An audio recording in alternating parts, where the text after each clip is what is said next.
from the basic manual, speech number 5, Your Body Speaks. Our next speaker is going to use gestures and body language to communicate his words. His personal goal is to tell a story that transports people to another time and place. Please welcome Andrew Cretella, an old friend, Andrew Cretella.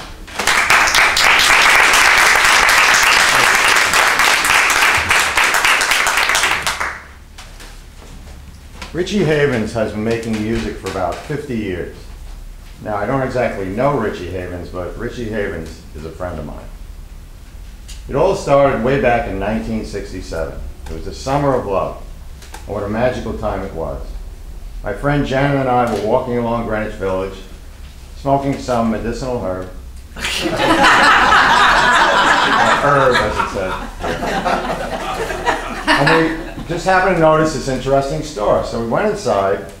They had kites hanging from the ceilings, posters on the walls, and the smell of incense was in the air. As I looked across the room on the far side, I saw this familiar face. It was Richie Havens. I turned to my friend and I said, Janet, I think that's Richie Havens. She said, no, where? I said, over there. And as I looked across this large room, I saw Richie's face beaming at me with this great big warm smile, and he was nodding as if to say, yes, it's me. I think that was the first and the last time that I was ever embarrassed running into somebody famous. A year or two later, I was at a Richie Havens concert. I was standing at the foot of the stage with the other potheads. And I noticed this tall hippie dude standing next to me. He was like 6 feet tall, long hair, headband, fringe vest. I'm looking at this guy, and I look back at Richie. Richie starts playing, and as Richie's picking up speed, this hippie dude starts rocking. And as Richie's strumming faster and faster, he's rocking faster and faster, and his arms started flailing. I think he was trying to dance. And it was the kind of dancing I had seen at Grateful Dead concerts. You know, where the dancer is completely oblivious, even injurious to those around him. So I look back at Richie. Richie's strumming like crazy, and all of a sudden, he gets off his stool and still strumming. He walks across the stage, down the side, and he walks straight up to this hippie dude. Now Richie's strumming like a madman, this guy's rocking like crazy, and these two guys start feeding off each other. I mean, they were jamming. It was amazing. I'm looking at this and I'm thinking, what is this, some kind of strange, perverted dance? I was so surprised, because one minute I thought this guy was Geek of the Week, and the next minute he's jamming with Richie Havens. I had never seen anything like that before in my life. Fast forward 10, 20 years, I'm working for AT&T in Manhattan, on my lunch hour, walking around. I went over to J&R Music World. They had this string of stores between City Hall on one side and the World Trade Center on the other.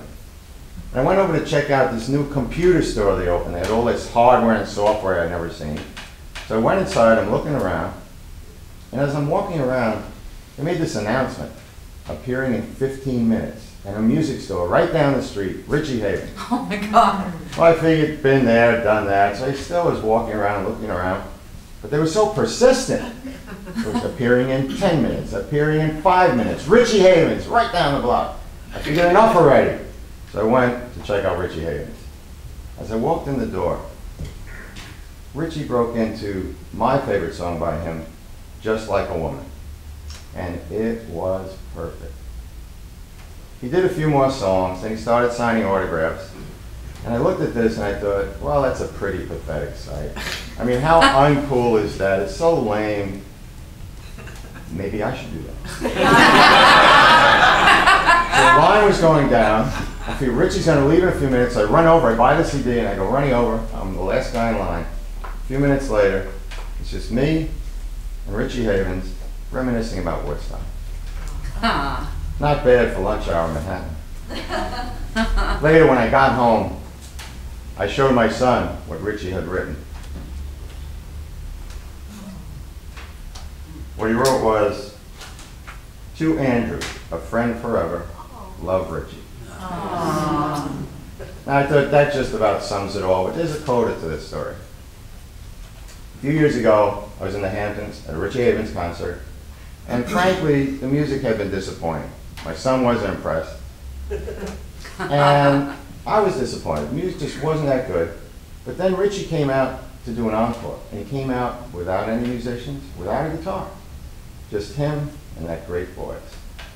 And as he started singing, I felt kind of weird. I had these feelings I had never felt before. I looked at my wife, and Carol had tears in her eyes. I looked back at Richie, and I realized what was going on.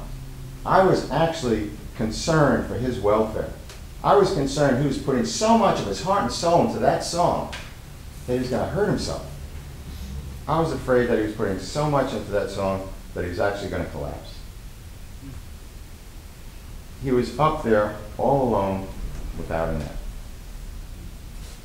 And that brings me back to what we do here today. Because each one of us comes up here and we stand here all alone without a net. And we share part of ourselves. And so I'm inspired by, and I salute, my friend, Richie Havens, a friend forever.